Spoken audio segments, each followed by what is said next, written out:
Арран и Армения – это Азербайджан.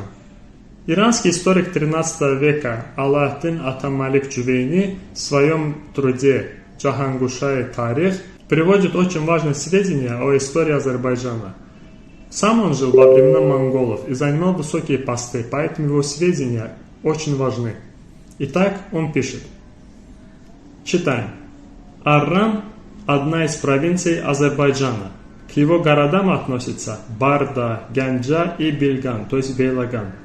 Опять же, Арран не является чем-то отдельным, он является частью Азербайджана, то есть его провинции. Армения, то есть Эрман, горная область в Азербайджане, где родилась Ширин. Как мы видим, как и мы приводили, кстати, ранее сведения о том, что и в средневековых арабских источниках по обе стороны реки Аракс, как, например, у Ибн Холгаля, от Дербента до Хамадана земли назывались Азербайджаном, то есть не уточнялось, что там входят в территории и Арран, и Армения, и другие части. Так и здесь. Опять же, мы видим, что Арран является провинцией Азербайджана, то есть его частью.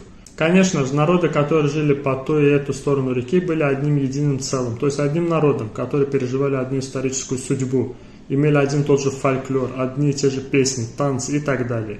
Поэтому те, которые хотят это отделить и сказать, что вот Арран это другой, Азербайджан другой, значит то, что севернее является выдуманным Азербайджаном, опять же сталкиваются вот такие достоверные факты. А их будет еще очень много.